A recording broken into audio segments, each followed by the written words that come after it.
Hi everyone, welcome back to the channel. We're going to be chatting a bit about Scott Brown today. Maybe you're a first time viewer on the channel. If so, relax, take a seat, pour yourself a cuppa, enjoy the video. We chat about Celtic in every single one of these videos. Maybe you're a constant viewer, a returning viewer. If so, thanks very much. I probably don't pause and say thanks enough, so I'm going to do it right now. Thanks for your support.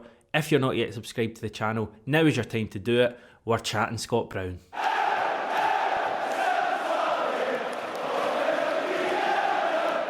Celtic are going to be pretty unrecognisable from the start of this season to the start of next. The long-term manager, well I say long-term, he's more a long-term figure at the club, Neil Lennon, obviously isn't there anymore. We're going to have a new manager in for next season. That's major on its own, I would suggest, a change of manager. Chief Executive Peter Lawwell, who's been at the club for the best part of 2 decades, isn't going to be there. We're going to have Dominic Mackay coming in. Another major change at the club. And they say things come in threes, and that certainly seems to be the case. It doesn't seem like Scott Brown is going to be at the club next season either. He's been here for 14 years. The numbers just speak volume. Whatever way you look at them, he's played over 600 games for the club. He's won 22 trophies. He's been probably our second greatest captain ever. That's up for debate, of course, but he's certainly up there in the top 3 or 4 in the club's history. He's a massive, massive figure both on and off the pitch, and it doesn't seem like he's going to be here next season. The reports came out on Monday evening that Scott Brown is set to join up with his former Hibernian teammate Stephen Glass at Aberdeen. Now, just in the last 10-15 minutes before I started recording this, Glass was confirmed as the new Aberdeen boss. They put out a statement.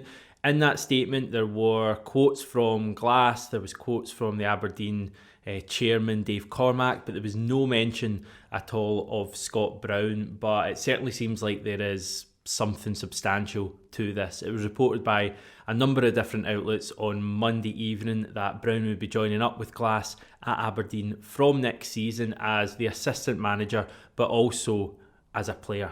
The Daily Record also reported that Celtic had offered Brown a new 1-year contract, so it seems very much based on that Celtic wanted to keep Brown around for next season.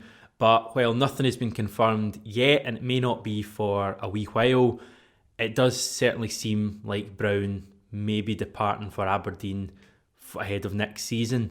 So how should we feel about this? Well, obviously when a player who's been at the club for a decade and a half and has been such a staple figure at Celtic, has led us for so many years and has led us during an unprecedented period of dominance for the club, certainly over the last 4 or 5 years prior to this season, winning 4 trebles in a row, and he led us to all of them. He lifted all those trophies.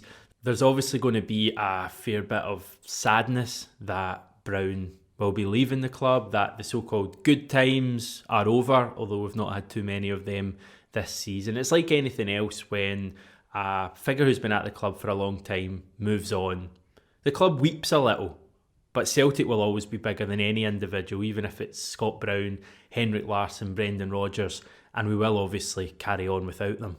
So there'll probably come a time when we can do a video looking back at Scott Brown's time at the club, all his achievements, his good times, his bad times, the legacy he'll leave, how he'll be remembered at the club. There will be a time when we do that video, and trust me, we will do that video when the time is right.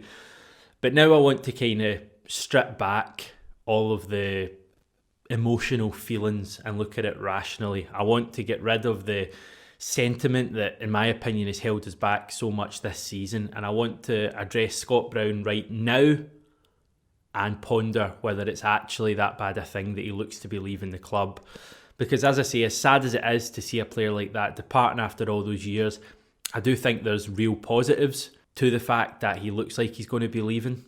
I think sentimentality has held us back at the club for a good while, and I know it's really only come to roost this season with how horrible this season's been, but the warning signs were there even prior to when we started not winning trophies. I mean, giving Neil Lennon the job permanently the second time in the showers at Hampden, etc., was clearly a move that was based on emotional feelings. I don't know this for sure, but I would be really surprised if there wasn't an element of that due to the fact that he'd started the run of winning the titles, that it was felt that he was the ideal guy to finish the run. Obviously didn't work out that way.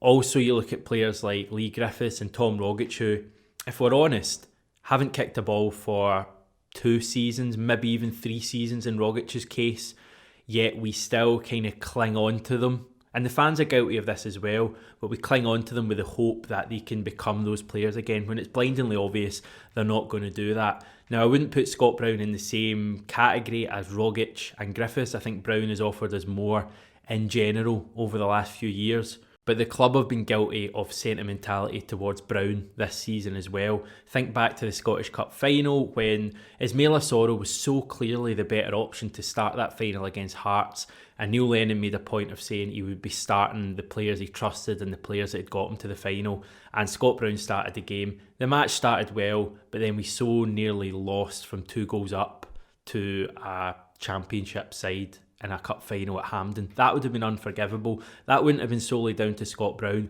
but it's just an example of how, in my opinion, sentimentality has held Celtic back this season and probably for the last few years. It would have been absolutely ideal for Scott Brown to go out on top with a league title victory. It obviously doesn't look like that's going to happen now. It looks like he will be leaving at the end of the season. It's also really sad and regrettable that his final season was played with no Celtic fans at all. Scott Brown deserves so much more. He deserves a huge standing ovation. He deserves another testimonial. I don't know, maybe these things will happen in the future when fans can be allowed back at games. But it does seem a little bit sad how it looks to be ending for Scott Brown at Celtic. But I don't think that's reason to cling on to him and hope that next season could be different. Football doesn't work like Hollywood films. You can't just cling on to Scott Brown for another season and say, we're going to win the league for you. Much more has to happen. And if Scott Brown thinks the time is right to move on to Aberdeen and into a different part of his career in the coaching element of the game, then who are we to argue with that? His presence may be missed a lot at the club off the pitch, and I do genuinely think that is something we need to keep an eye on. I'm not going to play that down at all. But on the pitch, I'm nowhere near as worried as I was 18 months, 2 years ago about Brown moving on.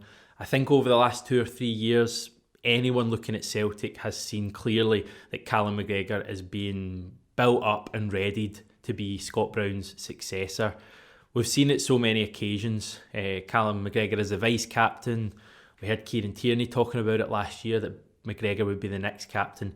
I think this is something that has clearly been mentioned to both Brown, McGregor, and probably the rest of the Celtic dressing room knows that McGregor has been readied for this role. And I've got absolutely no worries about Callum McGregor being a captain for Celtic. He's worked under Scott Brown now for 7 full seasons, 7 consecutive seasons. He's been learning from Scott Brown. I think he'll probably be quite a similar captain in terms of the standards that he expects of his Celtic teammates. He's different player, obviously. He won't give us the same dig as Scott Brown, but in terms of solely as a captain, I've got absolutely no fears about Brown leaving and McGregor taking up that mantle.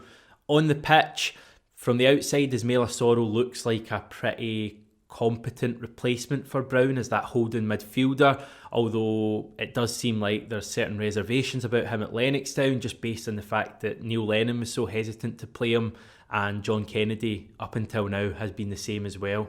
But while Brown doesn't look to be going out of Celtic Park as a league winner, he could still go out on top with his final action as a Celtic player be lifting a cup trophy.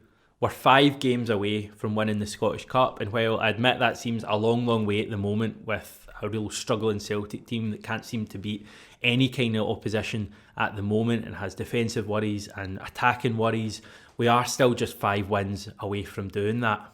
Our first match after the international break will be a home Scottish Cup tie against either Arbroath or Falkirk. They play, I think, in the next 10 days or so. After that, if we were to get through that tie, we would have the next 2 rounds in back-to-back weekends at the end of April, with the semis set for the 8th or 9th of May and the final on Saturday the 22nd of May. Like the Celtic support, the players seem to just be hanging out for the end of the season. They can't wait. They just want all these games finished, to be honest. They can't really be bothered. But surely they all respect Scott Brown, and surely if we need any motivation to try and win this Scottish Cup, then that's it right there. send one of the club's greatest ever captains out on a huge high. Yes, it's not the farewell we'd all want at an empty Hampden, but if Scott Brown was still to get his hands on that Scottish Cup trophy as his final act as a Celtic player, that would be a pretty fitting end for us. And the thing is, as much as we are struggling at the moment, we proved at the weekend that we're a match, if not better, than any other team in the country on our day. If we put the right kind of performance in, we still have the players that can win any match and can provide the big moments. So, yeah, I'm not going to say that Celtic are going to win the Scottish Cup, but it should certainly be something we're targeting.